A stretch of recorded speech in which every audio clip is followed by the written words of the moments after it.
First, you have to tell me the biggest story that Alison Camerata discovered when she saw you at the Radio and Television Correspondents' Dinner, and that you got hurt interviewing John McCain?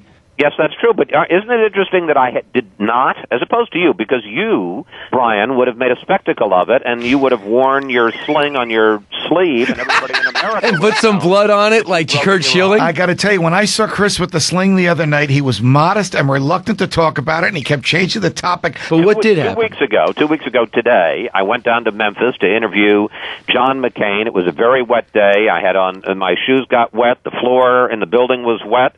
I slipped, I fell, I put my right arm out. I broke a bone up near my elbow. And painful? But I don't have a cast. I wear a sling off the air, but on the air, I take it off because unlike somebody who sat there and literally with the governor of California talked about his body hair.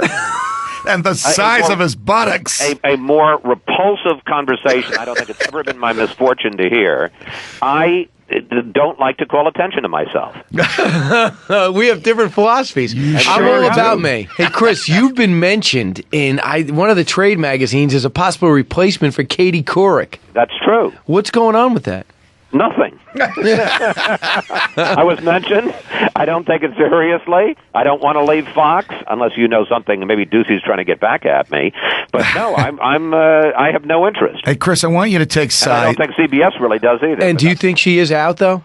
Oh, yeah. There's just no question about it. I don't think they're even so denying it. So they're just going to give her a check for $45 million and let her go, or they're going to give her another assignment? Work out a deal, supposedly. And I don't understand this, but all the smart people, because you were talking about this dinner, we should explain to people that there was the Radio TV Correspondents' Dinner, which is one of these weird events where we all get dressed in black tie, look vaguely uncomfortable, and we invite a bunch of politicians, and we all have dinner, and the president usually comes. This year it was the vice president, who was very funny, and stuff. But I was talking to some of the smart people in New York who came down, and I said, now how did that ever leak? And everyone, to a person, they all said, oh, Katie Couric put that out. And I said, what do you mean? And they said, oh, she thought that it would be sort of a soft landing for her if she puts this out like she's leaving on her own terms. I don't think it was if that was her strategy, I don't think it worked very well, but I gather she plans to leave.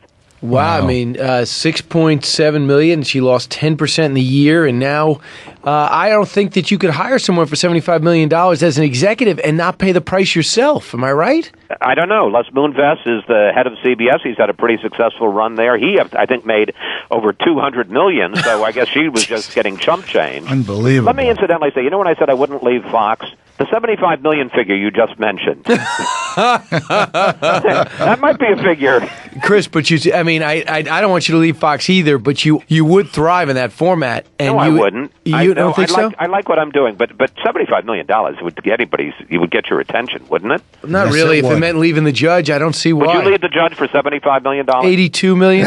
There's a line somewhere. There's a line somewhere. Hey, Chris, I want you to take sides on this. Some commentators are saying that this was Barack Obama's worst performance, that he missed many opportunities, that Hillary dominated and he was on the defensive. And at least one commentator, our friend Mark Halperin from Time Magazine, is saying she lost the debate because she conceded for the first time publicly that Barack Obama can win, can beat John McCain, and that undercuts Harold Hickes and his people that are trying to persuade the superdelegates to the contrary. Well, I certainly disagree with that because, that was interesting that she said that, and that, will be used, but in the end, what's she going to do? Get on national TV and say, no, I don't think this fellow Democrat can win?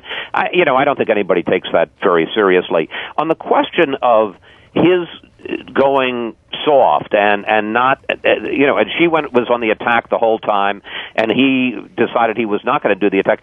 I don't know. Clearly, it seems to me that both of those were thought-out strategies, that she thought, I know going negative, my unfavorable numbers are already bad, this is going to drive them up, but I'm in trouble, and the only thing I can do is continue on the attack. He's got some chinks in his armor, and I'm going to go after them. And as far as Obama's concerned, I've got to think, you could tell they had plenty of Oppo research when the thing came up about William Ayers, the weather other ground person, and he suddenly mentioned that Clinton had pardoned a couple of people who I didn't know that. Clinton pardoned the people that tried to kill Harry Truman in the chambers of the House of Representatives. Yeah, I thought that he made a clear decision that he was going to take a above the fray. This is the old politics. This is what I'm trying to avoid. I don't know whether that's smart or not, but I got to figure it was based on some market research and polling. And we'll find. That's a great thing about politics. We'll find out Tuesday whose research was better, because I think they both went in with game plan. This is something uniquely qualified to answer. What about the format? When you sit down and decide what are the hot topics for a debate, and you've done this so many times, do you think that Stephanopoulos and Charles Gibson made the right choices? Here's what I think. I mean, I've thought about it a lot. And when you're watching a debate like that, having done it yourself, you're always thinking, would I have done that? Or, gee, that's something I wouldn't have thought of. That's great. You try to learn. I mean, it's like I know you tape and rewatch Fox News Sunday. You try to learn. Right. I try, but then I keep switching over to Russert. Hey, Chris, this morning. No, but let me ask. What is your answer? My general reaction is that I thought asking the questions, most of the questions, was perfectly legitimate. I think asking about Bittergate, asking about Snipergate, absolutely legitimate. I thought the question that you guys played about, do you think that Reverend Wright loves America as much as you do, was a stupid question, because they'd already asked about that. I also would never have been in the position where I didn't ask about Iraq or the economy 50 minutes into the debate. I think that was a mistake on their part. You could have sprinkled this other stuff through it. It was most of it, I thought, was perfectly legitimate to ask, but I don't know that I would have just front-loaded it and done nothing but that for the first 50 minutes. Hey, Chris, shortly before we went on air, Robert Reich, who was Bill Clinton's Secretary of Labor, announced he's supporting Barack Obama. And very close, I should say. I mean, he was a Rhodes Scholar with Bill Clinton, knew Hillary Clinton. I mean, this is a real slap in the face for this guy to support Obama. He is Chris Wallace. He'll be playing that role, but playing it hurt just for you, for America. We'll be watching, and Chris, I hope your arm heals quickly.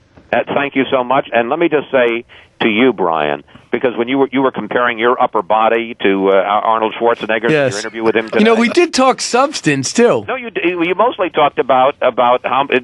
Incidentally, you said something about how you can bench press 300 pounds. I made that up. I was going to say, because I didn't believe that was true. Right. You made that up. He had me at 500. I knocked him down. What do you think you could bench press? I haven't bench pressed in a while, but I could do... Let me say, I would be very comfortable putting up 230. I'll take the under on that, my friend. All right. Chris, thanks for joining us. Have a great weekend. We'll watch you Sunday. You got it. I'll meet you in the gym. We're going to a health club, and we'll see. No, we're going to a boxing club, and we're going to get this thing done with. The judge will be your cut man. Can I be the referee? I got to be his cut man. You got to be his cut man. I want you to have something to do. Cut me, like they say in Rocky. There you go. Chris, we'll see you Sunday. Thanks a lot. Goodbye, guys. Talk with Vitality. Brian and the Judge.